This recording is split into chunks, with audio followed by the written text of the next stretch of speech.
Good morning. I'm Rebecca Taylor, and today I'd like to talk about a problem that's sweeping our nation, and hopefully this is the solution. First, I'm going to tell you how this subject can help children in the future. Then, a possible problem associated with this subject, and lastly, when to prevent sexual education to children. And hopefully by the end of my speech, you'll agree with me that sex ed should be presented in the elementary curriculum. First, help kids in the future. Now, kids are having sex whether their parents want to believe it or not. Some of them know, but they kind of don't want to believe it. So a lot of parents aren't doing what it takes to make sure their kids are practicing safe sex. And if this subject is put in the elementary curriculum or in the education curriculum, it will allow children to learn safe sex. First, a lot of parents don't want to believe that children are having sex, but according to the Advocates for Youth, 62% of high school seniors are sexually active. But the sad part is, it doesn't even start as high school seniors. 46% of high school students, not just seniors, are sexually active. And you'd hope that high school would be where it started if they had to pick an age.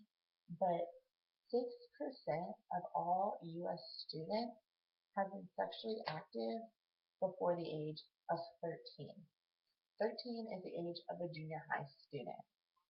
Now, if the parents aren't teaching their children safe sex, it can cause teen pregnancy and STIs. In 2008, pregnancy rates for 15 to 19-year-olds reached 67.8 percentage per 1,000 young women, which is the lowest point in 30 years for teen pregnancy. Also, for STIs, if children are practicing safe sex, as in using condoms, that can cause a pregnancy, but it can also cause sexually transmitted diseases, which 39% of all sexually active students didn't use a condom at last intercourse. And almost 14% of all U.S. high school students have had intercourse with 4 or more partners, which is not really a big number if you're just one person, but if you think about it, if I'm one person having sex with 4 people, and then those 4 people have sex with 4 people, then the numbers keep adding up, and that one person could have had a disease and not use protection. If they continue not to use protection, that's how the diseases are spread. So it's really easy for a child to get this because they didn't practice safe sex, because where did they learn it? Obviously not in school, and probably not from their parents. And according to the National Association of Social Workers, every hour of every day, 2 American young people contract HIV, 96 become pregnant, and nearly 350 more contract a sexually transmitted disease. And that's a lot to be like that. And if a child is taught this before, then maybe it'll have an influence on the way they have sex and have them practice safe sex if they're going to do it. Number 2, a problem associated with this subject is that the parents might not want their children to be taught this in school. 1, because they might want to teach it. 2, because they think it might be an influence on them to do it if they're not already doing it. But where do they think the influence to most of is coming from? Have they ever thought about Facebook, which has 5 million people on it? Have they thought about Twitter or Instagram? They don't think about the social media that they allow their children to be on. Now, their children, for most websites, you're supposed to be 18 or older to be on, like Facebook, but Instagram, don't think there's an age limit, and neither is there for Twitter. But the children can easily say, yes, I'm 18. And some of them, their parents don't know. Some of them, their parents allow it. And they don't think that this is what influences them to do stuff. Like some of them post pictures about it just to get a bunch of likes. Or they'll post a tweet about it just so people can retweet it and favorite it. And they'll become popular, Twitter famous or Insta famous, as they say.